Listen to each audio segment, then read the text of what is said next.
নমস্কার বন্ধুরা, welcome to my channel, যেখানে ভূতের ভয় নিয়ে চলে এসে তোমাদের জন্য আর একটা নতুন রিয়েল হরর স্টোরি।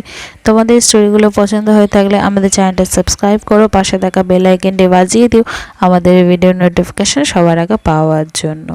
আর অবশ্যই করে লাইক করো, কমেন্ট করে জানিয়ে তোমাদের স্টোরিগুলো কেমন লাগছে। তোমাদের পছন্দ হয়ে থাকলে নিজের বন্ধুদের মাঝখানে অনেক অনেক করে শেয়ার করো। তোমাদের সাথেও যদি কোনো রিয়েল হরর এক্সপিরিয়েন্স হয়ে থাকে তো সেটা আমাদের সাথে শেয়ার করতে পারো। ইনস্টাগ্রামের লিঙ্ক নিচে ডিসক্রিপশনে দেওয়া আছে, সেখানে এসে আমাদের সাথে কথা বলতে পারো, নিজেদের স্টোরি জানাতে পারো, আমরা তার উপরেও ভিডিও আনবো। আর প্লিজ বন্ধুরা, ইনস্টাগ্রামের লিঙ্ক নিচে দেওয়া আছে, প্লিজ ইনস্টাগ্রামের পেজটা ফলো করে নিও। তাহলে চলো আজকের গল্প শুরু করা যাক। করালি তান্ত্রিকের গ্রাস। রাত গভীর, চারিদিক নিস্তব্ধ। নদীর ধারের ছোট্ট গ্রাম শ্যামপুর। গ্রামের মানুষের মুখে মুখে ঘুরতে থাকা একটাই নাম, করালি তান্ত্রিক।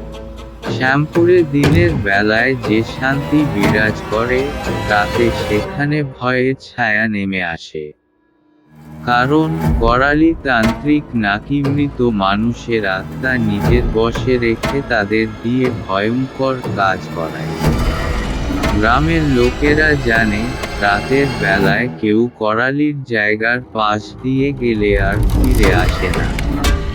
করালির আস্তানাটা ছিল গ্রামের এক কোণে, যেখানে গাছগাছালিতে ঢাকা এক জীর্ণ মন্দির। দিনের বেলায় মন্দির দেখে মনে হতো বহু প্রাচীনকালের পরিত্যক্ত জায়গা, কিন্তু রাতের বেলায় সেখানে নাকি আলো জ্বলে, মন্ত্রোচ্চারণ শোনা যায়, আর কুকুর পেঁচার বিকট ডাক ভেসে আসে। এক রাতে গ্রামের এক যুবক, রাজু, চ্যালেঞ্জ নেয় করালি তান্ত্রিকের আস্তানায় যাওয়ার। রাজু ছিল সাহসী, কোনো কিছুতেই ভয় পেত না। গ্রামে তার খ্যাতি ছিল বেপরোয়া স্বভাবের জন্য। বন্ধুরা মজা করে বলেছিল, যদি সত্যিই সাহস থাকে তবে মন্দিরের সামনে গিয়ে ফিরে আসো। রাজু মজা ভেবে চ্যালেঞ্জটা নিয়ে নেয়। রাত 10টা, রাজু একটা টর্চ হাতে মন্দিরের দিকে এগিয়ে যায়। পুরো গ্রাম ঘুমের দেশে, শুধুমাত্র দূর থেকে শেয়ালের ডাক ভেসে আসছিল। মন্দিরের কাছে পৌঁছে সে দেখতে পায় মাটিতে একাধিক কালো রেখা আর ত্রিশূল গেঁথে রাখা। মন্দিরের ভেতর থেকে একটা মৃদু আলো বের হচ্ছিল। রাজু সাহস করে দরজার কাছে গিয়ে উকি দেয়। ভেতরে করালি বসে আছে, তার সামনে একটি মৃতদেহ পড়েছিল। করালি মৃতদেহের বুকে লাল সিঁদুর দিয়ে কিছু এঁকে মন্ত্র পড়ছিল। হঠাৎ করালি বলে ওঠে, কে এখানে? রাজুর মুখ থেকে কোনো কথা বেরোচ্ছিল না। করালি চোখ বন্ধ রেখেও তার উপস্থিতি টের পেয়েছিল। মন্ত্র থামিয়ে করালি দরজার দিকে তাকালো।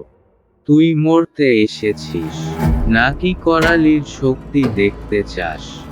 করালির গলা ছিল ভারী আর শীতল।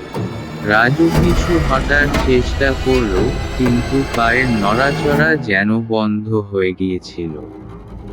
করালি তার দিকে এগিয়ে এসে বলল, এখানে এসেছিস তো উপহার নিয়ে যাবি। এই বলে সে রাজুর মাথায় হাত রাখল। রাজু চিৎকার করে অজ্ঞান হয়ে পড়ে গেল। সকালে গ্রামের লোকেরা রাজুকে মন্দিরের বাইরে পড়ে থাকতে দেখে।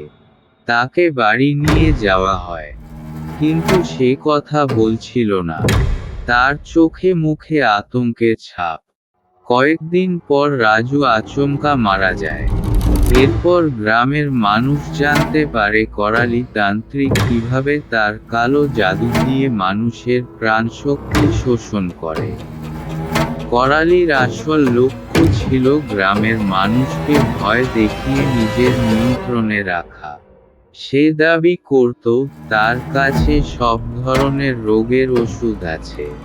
কিন্তু সত্যি হলো যে তার কাছে যেত, সে আর বাঁচত না। গ্রামের মানুষ একদিন দল বেঁধে করালির মন্দির ভাঙার সিদ্ধান্ত নেয়। রাতের বেলা তারা মশাল হাতে মন্দিরে পৌঁছে, কিন্তু মন্দিরের ভেতরে কেউ ছিল না। করালির সমস্ত জিনিসপত্র এলোমেলো অবস্থায় পড়েছিল, তবে এক কোণায় পাওয়া গেল কিছু কঙ্কাল। করালির পরিণতি আজও অজানা। কেউ বলে সে নিজের শক্তি হারিয়ে আত্মহত্যা করেছিল, আবার কেউ বলে সে অন্য গ্রামে গিয়ে নতুন করে ত্রাস সৃষ্টি করেছে। করালির তান্ত্রিকের ঘটনাটি শ্যামপুরের মানুষের মনে এক চিরস্থায়ী ভয়ের ছাপ রেখে যায়। গ্রামের মানুষরা বিশ্বাস করত, মন্দির ভেঙে ফেললে হয়তো করালির প্রভাব চিরতরে শেষ হবে। কিন্তু বাস্তবতা ছিল তার উল্টো। মন্দির ধ্বংসের পর থেকেই গ্রামে একের পর এক অদ্ভুত ঘটনা ঘটতে শুরু করে। মন্দির ভেঙে দেওয়ার 1 মাস পর গ্রামের কৃষক গোবিন্দ রাতে নিজের জমিতে কাজ করতে গিয়ে নিখোঁজ হয়ে যায়। পরের দিন সকালে তাকে গ্রামের পুকুরের ধারে পাওয়া যায়, পুরো শরীর মাটিতে শোয়ানো, আর মুখে স্থায়ী আতঙ্কের ছাপ। তার চোখগুলো খোলা ছিল, কিন্তু সে আর বেঁচে ছিল না। এই ঘটনার পর থেকেই গ্রামের মানুষ মনে করতে থাকে, করালির আত্মা প্রতিশোধ নিচ্ছে। যারা মন্দির ভাঙার কাজে অংশ নিয়েছিল, তারা একে একে দুর্ঘটনার শিকার হতে থাকে। একদিন গ্রামের এক বৃদ্ধ, হরিপদ, ঘোষণা করে যে সে করালির অভিশাপ শেষ করার উপায় জানে। হরিপদ ছিলেন একজন সাধু, যিনি বহুদিন ধরে এই তান্ত্রিক বিদ্যার বিরুদ্ধে কাজ করছিলেন। তিনি বলেন, করালি তার মৃত্যুর আগে একটি মন্ত্রের সাহায্যে আত্মার মুক্তি বন্ধ করে দিয়েছিল। এই মন্ত্র ভাঙা না হলে গ্রামের মানুষের উপর বিপদ নেমে আসতে থাকবে। করালি তান্ত্রিকের গ্রাস।